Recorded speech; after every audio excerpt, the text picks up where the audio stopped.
Canada introduces 2 new permanent residence pathways and reveals its eligibility criteria.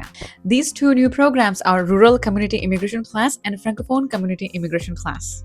These programs and their eligibility criteria was recently officially published in Canada Gazette. I've gathered every possible information I can to put it out there for you guys so that you guys know about these new upcoming programs and their eligibility criteria. So without any further ado, let's get this video started. Before I begin this video, make sure that you subscribe to this channel if you haven't done it already, and also hit the bell icon so that you get notified every single time I post a new video. This channel is all about Canada immigration related updates, new programs, their eligibility criteria, and so on. So if you're interested in these topics, make sure that you hit that red subscribe button there right now and also hit the bell icon.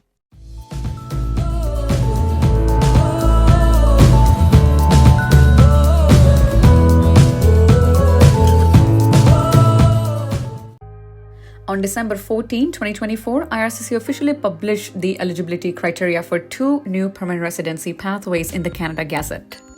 These programs are designed to strengthen Canada's workforce by attracting skilled workers to rural and francophone communities outside Quebec, addressing regional labor shortages and fostering economic development. The 2 newly introduced pathways are Rural Community Immigration Class and Francophone Community Immigration Class. Now, in this video, we'll discuss a comprehensive breakdown of the eligibility criteria for each pathway as outlined in the ministerial instructions. Pathway number 1 here is Rural Community Immigration Class. The Rural Community Immigration Class aims to support the economic growth of rural regions by facilitating the immigration of skilled foreign nationals who intend to establish themselves in designated communities. Applicants must meet the following criteria.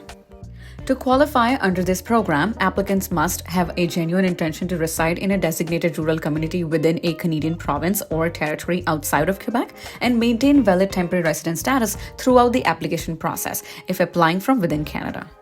Now let's look at the work experience requirements. Applicants must demonstrate relevant work experience aligned with their occupation under the Canada's NOC. The key requirements include minimum duration. So at least 1 year means 1560 hours of continuous full-time work experience or equivalent part-time work experience obtained in the past 3 years. Occupational duties. Work experience must align with the lead statement and a substantial number of main duties described in the specified NOC occupation. Authorized work. So any Canadian work experience must have been obtained while holding a valid temporary residence status.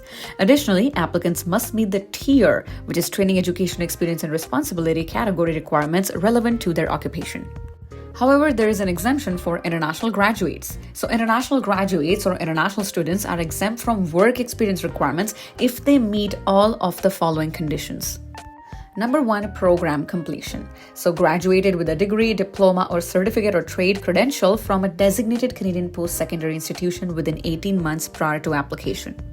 Number 2, physical presence. For master's or doctoral programs shorter than 2 years, applicants must have studied full-time in a designated rural community. For programs exceeding 2 years, applicants must have spent at least 16 months or last 24 months in the designated community. Now let's look at the eligible programs. So your programs must not consist of more than 50% credits in language studies such as English or French, include over 50% distance learning, be tied to scholarships that require the graduate to return to their home country. Now let's look at the employment conditions. Genuine offer of employment. Applicants must secure a valid job offer that satisfies the following conditions. Designated employer. The offer must come from an employer approved by the Economic Development Organization in the designated rural community. Employment type. So the job or the employment type must be permanent, full-time, and non-seasonal. Community connection. At least 75% of the work must occur within the designated rural community. Tier category alignment. The job offer must match the applicant's work experience or educational background. Here's the criteria on your screen. Just a quick mention, if you wish to immigrate to Canada or are looking for more information on Canada immigration programs, be it a study permit, work permit, business immigration, economic immigration, pilot programs, PNPs, express entry, anything, then do subscribe to this channel if you haven't done it already. And also, if you wish to discuss your immigration options for yourself and for your family, then please go to the description box of this video. We offer a variety of consultations. Feel free to book a consultation with me. We offer in-person and virtual consultations. You can book virtual consultations from anywhere on this planet and book in person if you live in Canada, and come to see us at our office to discuss your immigration options. Okay, back to the video. Now comes the language proficiency requirements. Applicants must demonstrate proficiency in either English or French by submitting results from an IRCC-approved language test. Results must be less than 2 years old at a time of application and must meet the following CLB levels. CLB 6 for Tier 0 or 1, CLB 5 for Tier 2 or 3, and CLB 4 for Tier 4 or 5. Now let's look at the educational requirements. Applicants must hold a Canadian secondary or post-secondary educational credential or obtain an ECA for foreign credentials confirming equivalency to Canadian education standards. Now comes the certificate of recommendation. So applicants must obtain a certificate of recommendation issued by the designated community's economic development organization. This certificate confirms the applicant's job offer and ties to the community, is valid for 6 months from the date of issuance, and can be revoked if the designated employer loses its status or if fraudulent claims are identified. Now let's look at the participating communities for the Rural Community Immigration Class. While IRCC has not officially confirmed the participating communities, the following communities, previously successful under pilot programs, are expected to be involved. You should be able to see this information on your screen right now. However, guys, please note that this is not 100% confirmed that these are the participating communities. This might change or it might remain the same. We will have more updates on this, so make sure that you subscribe to the channel and hit the bell icon so that whenever such updates come and I post a video, you will be notified right away. Now let's look at the program number 2, which is Francophone Community Immigration Class. The Francophone Community Immigration Class is designed to strengthen Canada's Francophone minority communities outside Quebec by attracting French-speaking skilled workers. Here's the language proficiency requirements, guys. I was expecting this and I was looking forward to this program because I knew that this cannot be CLB level 7 like we have for all other French related streams. This is CLB 5, guys. And like I said, I was expecting this, that we should have a program with just the CLB 5 requirement in French. So yes, applicants must demonstrate advanced proficiency in French language, which is CLB level 5 or higher across all 4 language abilities, which is reading, listening, writing, and speaking.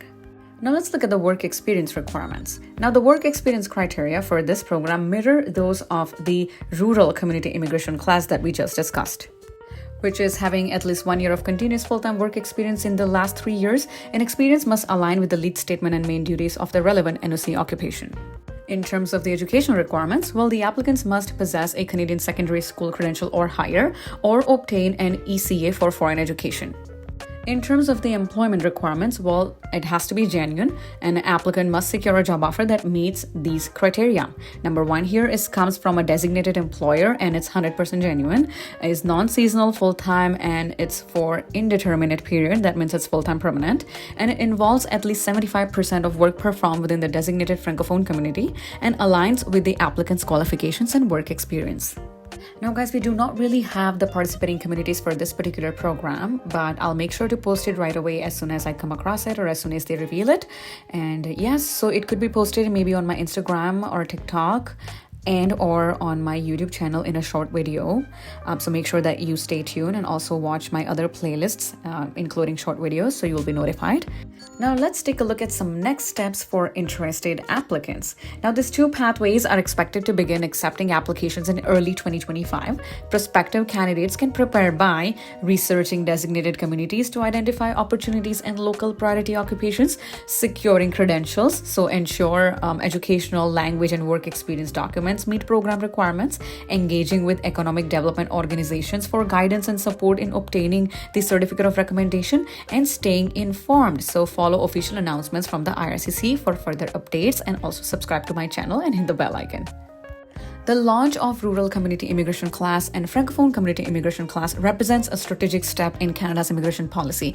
These programs are more than pathways to permanent residency. They are tools for building resilient, thriving communities and fostering cultural diversity across the country. For skilled workers, international graduates, and French-speaking applicants, these pathways offer a unique opportunity to achieve permanent residency while making a meaningful contribution to Canada's economy and society. With these initiatives, Canada continues to affirm its commitment to welcoming immigrants who will help shape the country's future. So this is it for today, guys. Thank you for tuning in and see you guys in the next video. Take care.